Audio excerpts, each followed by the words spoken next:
सहना भवतु सहनौ भुनक्तु सह वीर्यङ्करवावहै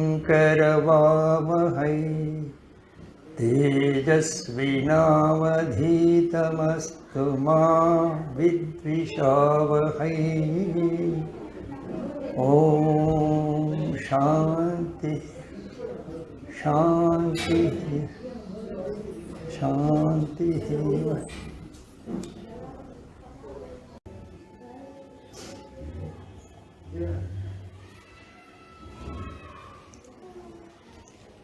ಮಂಕುತಿಮ್ಮನ ಕಗ್ಗ. ಎಷ್ಟು ಜನ ಕೇಳಿದ್ದೀರ ಇದನ್ನ?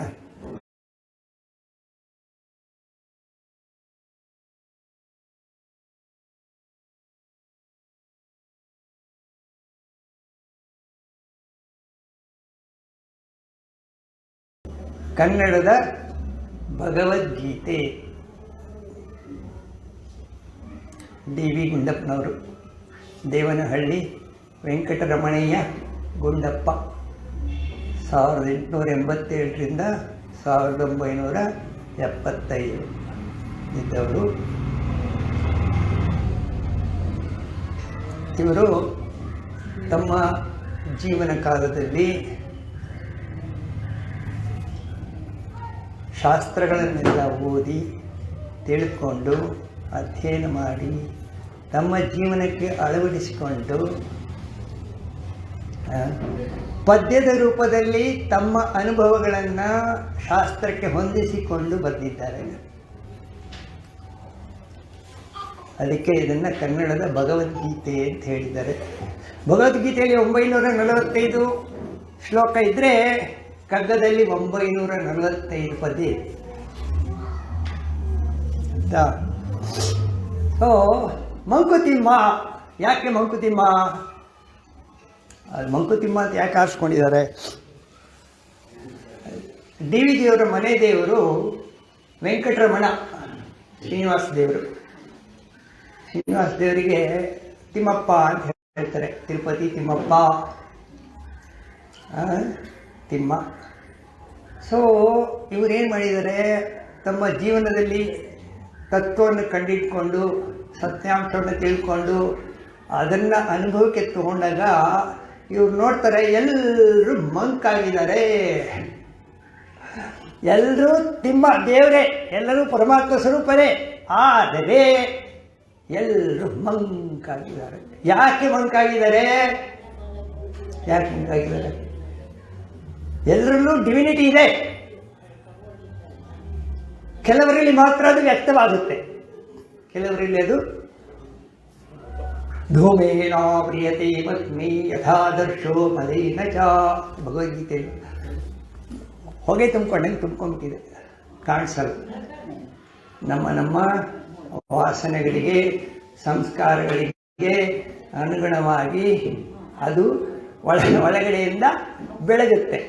ಯಾರಲ್ಲಿ ವಾಸನೆಗಳ ಪ್ರಭಾವ ಕಡಿಮೆ ಆಗಿದೆ, ಸತ್ವಗುಣ ಜಾಸ್ತಿ ಆಗಿದೆ, ಅವರಲ್ಲಿ ಹೆಚ್ಚು ಹೆಚ್ಚು ಡಿವಿನಿಟಿ ಆಚೆ ಪ್ರಕಾಶಮಾನವಾಗುತ್ತೆ. ಡಿವಿನಿಟಿ. ಸೊ ನೋಡ್ತಾರೆ, ಎಲ್ಲರೂ ಮಂಕುತಿಮ್ಮ, ಮಂಕಾಗಿದ್ದಾರೆ, ತಿಮ್ಮ, ಎಲ್ಲರೂ ದೇವರೇ. ಹಾಗಾದರೆ ನಾವೇನಾದರೂ ಒಂದು ಕೆಲಸ ಮಾಡಿದ್ರೆ ಅದು ಸಾರ್ವತ್ರಿಕ, ಎಲ್ಲರಿಗೂ ಅನುಕೂಲ ಆಗಬೇಕು. ಸೊ ಡಿ ವಿ ಜಿಯವರು ಕೂಡ ಗೀಚಲಿಕ್ಕೆ ಶುರು ಮಾಡಿದ್ರು. ಕಗ್ಗ ಅಂದರೆ ಗೀಚೋದು, ಸುಮ್ಮನೆ ಗೀಚೋದು, ತಮ್ಮ ಅನುಭವಗಳೆಲ್ಲ ಗೀಚಿರೋದು, ಕಗ್ಗಂಟು. ಸೊ ಮಂಕುತಿಮ್ಮ ಮೊದಲನೇ ಒಂದು 43 ಪದ್ಯಗಳಲ್ಲಿ ಬರೀ ಪ್ರಶ್ನೆಗಳಿದ್ದಾವೆ.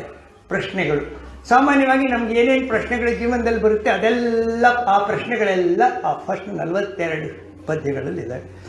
ಆಮೇಲೆ ಅದಕ್ಕೆಲ್ಲ ಉತ್ತರ. ಜೀವ, ಜಗತ್ತು, ಈಶ್ವರ.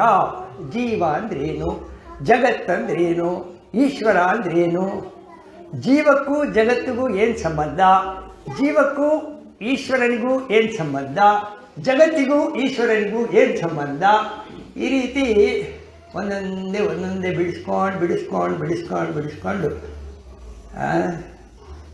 ಕಗ್ಗ ಓದಬೇಕಾದ್ರೆ ಸ್ವಲ್ಪ ತಯಾರಿ ಬೇಕು. ಎಲ್ಲರಿಗೂ ಕಗ್ಗ ಓದಿ ಅದರಲ್ಲಿ ಇಂಟ್ರೆಸ್ಟ್ ಕ್ರಿಯೇಟ್ ಮಾಡಲಿಕ್ಕೆ ಸಾಧ್ಯ ಇಲ್ಲ. ಡಿ ವಿ ಜಿ ಒಂದು ಕಡೆ ಹೇಳ್ತಾರೆ, ಯಾರಿಗೆ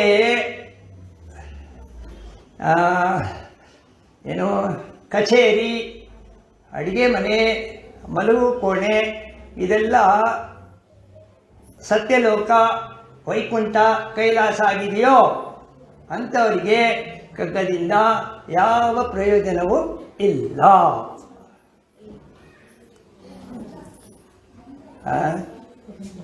ನಾನು, ನನ್ನ ಹೆಂಡತಿ, ನಮ್ಮ ಮಗ, ನನ್ನ ಅಳಿಯ ಈ ರೀತಿ ಭಾವನೆಗಳಿಟ್ಕೊಂಡವ್ರಿಗೂ ಕೂಡ ಕಗ್ಗದಿಂದ ಯಾವ ಪ್ರಯೋಜನವೂ ಇಲ್ಲ. ಅವರೆಲ್ಲ ಅವರವರ ಶೆಲ್, ಆ ಕೋಶದ ಒಳಗಡೆ ಇರ್ತಾರೆ. ಕೋಶದಿಂದ ಯಾರು ಆಚೆ ಬರೋಕ್ಕೆ ಪ್ರಯತ್ನ ಮಾಡ್ತಾರೆ ಅವರಿಗೆ ಕಗ್ಗದಲ್ಲಿ ಅನುಕೂಲ ಇದೆ. ನಮ್ಮ ಸ್ವರೂಪ ಏನು? ನಮ್ಮ ಸ್ವರೂಪ ನಿಜವಾಗಿ ವಿಶಾಲವಾದ ಸ್ವರೂಪ. ಭೂಮಾ ಅಂತಾರೆ. ಭೂಮಾ ವೈ ಸಹ ಉಪನಿಷತ್ತು. ಭೂಮಾ ಅಂದರೆ ಸರ್ವವ್ಯಾಪಕತ್ವ. ನಾವು ನಿದ್ದೆಯಲ್ಲಿ ಎಲ್ಲಿರ್ತೀವಿ ಗೊತ್ತಾ? ಗಾರ್ಡನ್ ಇಲ್ಲೇ ಇದ್ದಾವೆ, ನಾವು ಸರ್ವವ್ಯಾಪಕರಾಗಿದ್ದೇವೆ, ಸರ್ವವ್ಯಾಪಿಯಾಗಿರ್ತೇವೆ. ಯಾರಾದರೂ ಆಲೋಚನೆ ಮಾಡಿದ್ದೀರಾ? ನಿದ್ದೆಯಲ್ಲಿ ಸರ್ವವ್ಯಾಪಿಯಾಗಿರ್ತೀವಿ. ಅಲ್ಲಿ ಮನಸ್ಸಿರಲ್ಲ, ಸಂಬಂಧ ಇರಲ್ಲ, ಈಗೋ ಇರಲ್ಲ, ಆನಂದವಾಗಿರ್ತೀವಿ. Blissful state. ಆನಂದ ಮುಖ, ಆನಂದ ಪ್ರಾಜ್ಞ ತೃತೀಯ ಪಾದ ಮಾಂಡಿಕ್ಯೋಪನಿಷತ್ತು ಹೇಳುತ್ತೆ. ನಮ್ಮ ಮೂರನೇ ಅವಸ್ಥೆ ಬರೀ ಆನಂದವೇ, ಆನಂದದ ಸೇವನೆ. ಒಂದು ವೇಳೆ ಎಚ್ಚರದಲ್ಲಿ ನಾನೇನಾದರೂ ಪ್ರಯತ್ನ ಮಾಡಿ ಆ ಆನಂದವನ್ನು ಪಡೆದರೆ ಸಾಧನೆ. ನಾನೊಬ್ಬ ಸಾಧಕ.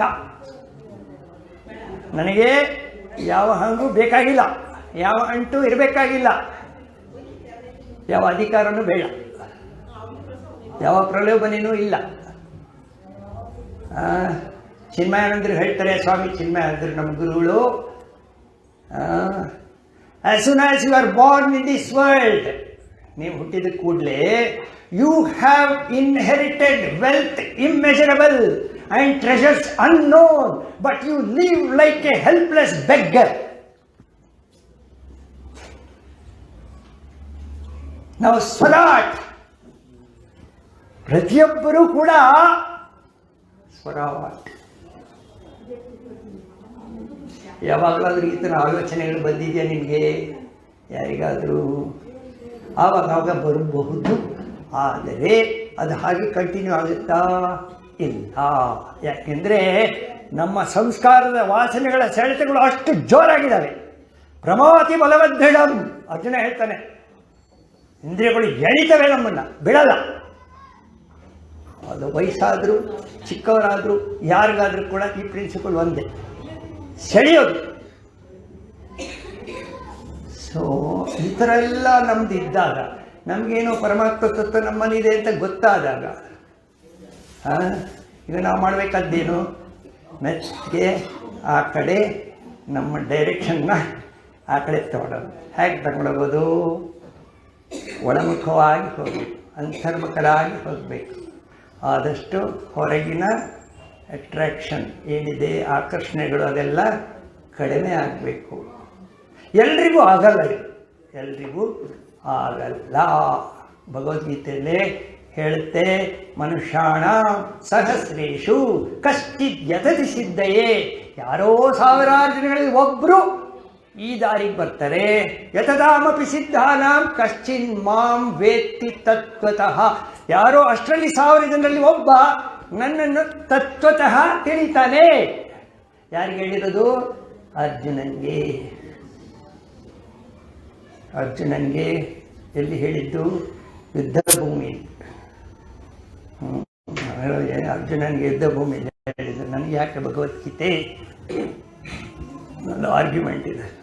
ಭಗವದ್ಗೀತೆ ತಗೊಂಡು ಕೋರ್ಟಲ್ಲೆಲ್ಲ ಓದಿಸ್ತಾ ಇದ್ರು. ಇವಾಗ ಕೋರ್ಟಲ್ಲಿ ಓದೋದು ನಿಲ್ಲಿಸ್ಬಿಟ್ರು. ಯಾಕಂದ್ರೆ ಅಲ್ಲಿ ಸಾಕಷ್ಟು ಹೊರಗಡೆಯಿಂದ ಇನ್ಫ್ಲೂಯೆನ್ಸ್ ಬರ್ಲಿಕ್ಕೆ ಶುರುವಾಯಿತು. ಸತ್ವ ರಜ ತಮಸ್ಸು ಹೊರಗಡೆ ಎಷ್ಟು ಆಟ ಆಡ್ತಾ ಇದ್ದಾವೆ ಅಂದರೆ ಸತ್ವಗುಣಕ್ಕೆ ಪ್ರಬಲ ಕಡಿಮೆ ಆಗ್ತಾ ಹೋಗ್ತಾ ಇರುತ್ತೆ. ಸಮಷ್ಟಿಯಲ್ಲಿ ನಮ್ಮ ಇಂಡಿವಿಜುವಲ್ ಕಥೆ ಏನು, ನಮ್ಮ ಒಬ್ಬರ ಕಥೆ ಏನು, ನಾವು ಕೂಡ ಅದರ ಪ್ರಭಾವಕ್ಕೆ ಒಳಗಾಗಿರ್ತೇವೆ. ಸೊ ಡಿ ವಿ ಜಿಯವರು ಇದನ್ನು ಫಸ್ಟ್ 42 ಪದ್ಯಗಳಲ್ಲಿ ಪ್ರಶ್ನೆಗಳು ಹಾಕಿ ಆಮೇಲೆ ಉತ್ತರಗಳನ್ನು ಹೇಳ್ತಾ ಹೇಳ್ತಾ ಹೇಳ್ತಾ ಮೊದಲನೇ ಕಗ್ಗ ಸ್ಟಾರ್ಟ್ ಆಗುತ್ತೆ. ಶ್ರೀ ವಿಷ್ಣು. ಶ್ರೀ ವಿಷ್ಣು, ಶ್ರೀ ವಿಷ್ಣು ಅಂದರೆ ಮಹಾವಿಷ್ಣು ಅಂತೂ ತಗೊಳ್ಬೋದು ಪೌರಾಣಿಕವಾಗಿ, ಅಥವಾ ಸರ್ವವ್ಯಾಪಕತ್ವ. ಸರ್ವವ್ಯಾಪಕತ್ವ, ಎಲ್ಲೆಲ್ಲಿರುವ ಪರಮಾತ್ಮ ಮಹಾವಿಷ್ಣು. ಶ್ರೀ ವಿಷ್ಣು ಶುರು ಮಾಡ್ತಾರೆ. ಕೊನೆಯ 945ನೇ ಪದ್ಯ ಹೇಳುತ್ತೆ ಶರಣು. ಶ್ರೀ ವಿಷ್ಣು ಅಂತ ಹೇಳಿ ಶರಣು ಹೇಳ್ತಾರೆ. ಸೊ ಶ್ರೀ ವಿಷ್ಣುವಿಂದ ಶರಣಿಗೆ ಹೋಗಬೇಕಾದ್ರೆ ಇಷ್ಟೂ ಪದ್ಯಗಳಲ್ಲಿ ನಿಮ್ಮ ಮನಸ್ಸನ್ನು ತಗೊಂಡೋಗಿ ಪುಟ ಹಾಕಿ ಕೊನೆಗೆ ನಿಮಗೇನಾದರೂ ಪ್ರಪಂಚದಲ್ಲಿ ಬೇಕಾದಷ್ಟು ಅನುಭವ ಆಗಿದ್ದರೆ, ನಿಮ್ಮ ಮನಸ್ಸು ಅದಕ್ಕೆ ಮಿಡಿದ್ರೆ, ನಿಮ್ಮ ಬುದ್ಧಿಶಕ್ತಿ ಅದರ ಜೊತೆ ಹೋದರೆ, ಒಂದು ವೇಳೆ ಹಾಗೆಲ್ಲ ಆದರೆ ನಿಮಗೆ ಅಲ್ಲಿ ಶರಣಾಗುವಂಥ ಒಂದು ಪರಿಸ್ಥಿತಿ ಒದಗುತ್ತೆ. ತಯಾರಾಗಿರಬೇಕು. ನಮಗೇನೋ ಆಯಿತು, ಸ್ವಾಮಿ ಚಿನ್ಮಯಾನಂದರ ಒಂದು ಸಂಪರ್ಕದಿಂದ ಹಿಮಾಲಯದಲ್ಲಿ 91ರಲ್ಲಿ ಅದೇನೋ ಜೀವನದಲ್ಲಿ ಏನೋ ಇದು ಆಗಬೇಕು. ಏನಿದು ನಮ್ಮಪ್ಪನ ಕೇಳಿದ್ರೆ ಇದೆಲ್ಲ ಪೂಜೆ ದೇವರೆಲ್ಲ ಮಾಡ್ತಿರಲ್ಲ, ಇದೇನು ಹಾಗೆ.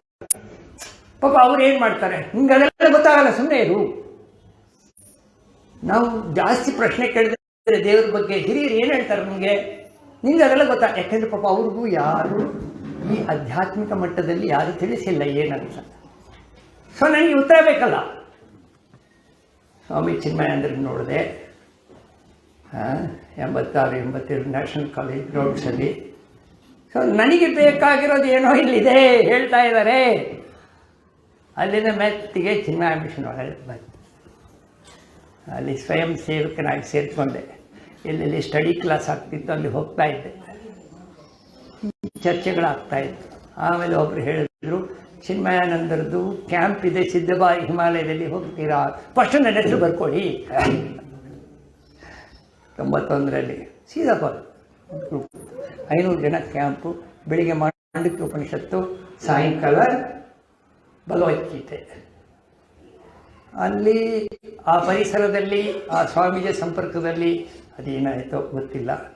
ಆಮೇಲೆ ಸ್ವಾಮೀಜಿ ಕೊನೆಗೆ ಹೇಳಿದರು, ಎಲ್ಲ ವಾಪಸ್ ಹೋಗ್ತಾ ಇದ್ದೀರಾ, ನೀವು ಹೋದ್ಮೇಲೆ ಯಾರಾದರೂ ನಮ್ಮವ್ರು ನಿಮ್ಮನ್ನು ಕರೆದ್ರೆ ಹೋಗಿ ಅವರಿಗೆ ಸಹಾಯ ಮಾಡಿ, ಇಲ್ಲ ನೀವೇ ಮಾತಾಡ್ತೀರ ಅಂದರೆ ಮಾತಾಡಿ. That is your gurudakshina to me. ಇವಾಗ ನಾನೇನೋ ಮಾತಾಡ್ತಾ ಇದ್ದರೆ ನಮ್ಮ ಗುರುಗಳಿಗೆ ಅದು ಸಲ್ಲಬೇಕು ದಕ್ಷಿಣೆ. ಹಾಗೆಯೇ ಸ್ವಾಮಿ ಬ್ರಹ್ಮಾನಂದರು ಚಿನ್ಮಯ ಮಿಷನ್ನಲ್ಲಿ ಮಂಕುತಿಮ್ಮನ ಕಗ್ಗ ಅವರಿಂದ ಕೂಡ ಪ್ರೇರಿತನಾಗಿ, ಯಾಕೆ ನಾನು ಮೊದಲು ಮಾತಾಡ್ತಾ ಇರಲಿಲ್ಲ, ಬರೀ ಕೆಲಸ ಮಾಡ್ತಾ ಇದ್ದೆ, ವಿಷಯ ತಿಳ್ಕೊಳ್ಳೋಣ ಅಂತ. ಒಂದು 2-3 ವರ್ಷದ ಹಿಂದೆ ಯಾಕೆ ನಾನು ಮಾತಾಡಬಾರ್ದು ಅಂತ ಹೇಳಿ ಮಾತಾಡಲಿಕ್ಕೆ ಶುರು ಮಾಡಿದಾಗ ಏನೋ ಪ್ರೇರಣೆಯಿಂದ ಮಾತಾಡಲಿಕ್ಕೆ ಶುರು ಮಾಡಿ. ಉಪನಿಷತ್ತು, ಭಗವದ್ಗೀತೆ, ಕಗ್ಗ, ವಿಶೇಷವಾಗಿ ಕಗ್ಗದಲ್ಲಿ ನನಗೆ ಬಹಳ ಆಸಕ್ತಿ ಇರೋದ್ರಿಂದ ಕಗ್ಗ ಭಗವದ್ಗೀತೆ ಒಟ್ಟೊಟ್ಟಿಗೆ ಬರ್ತಾ ಇತ್ತು. ಸೊ ಈಗ ಬನ್ನಿ, ಮಂಕುತಿಮ್ಮನ ಕಗ್ಗ. ಶ್ರೀ ವಿಷ್ಣು ವಿಶ್ವಾದಿಮೂಲ ಮಾಯಾಲೋಲ ದೇವ ಸರ್ವೇಶ ಪರಬೊಮ್ಮನೆಂದು ಜನಂ ಆವುದನ್ನು ಕಾಣದೊಡಂ ಅಳ್ತಿಯಂ ನಂಬಿಹುದೋ. ಯಾವುದನ್ನು ಕಾಣದಿದ್ರೂ ಕೂಡ ಭಕ್ತಿಯಿಂದ ನಂಬಿದ್ದಾರೆ. ಆ ವಿಶೇಷಕ್ಕೆ ಮಣಿಯೋ ಮಂಕುತಿಮ್ಮ. ಭಕ್ತಿಯಿಂದ ನಂಬಿದ್ದಾರೆ. ದೇವರು ಏನಂತ ಯಾರಿಗೂ ಗೊತ್ತಿಲ್ಲ, ಯಾರೂ ಅನುಭವಿಸಿಲ್ಲ, ಯಾರೂ ನೋಡಿಲ್ಲ. ನೋಡಿದ್ದೀವಾ?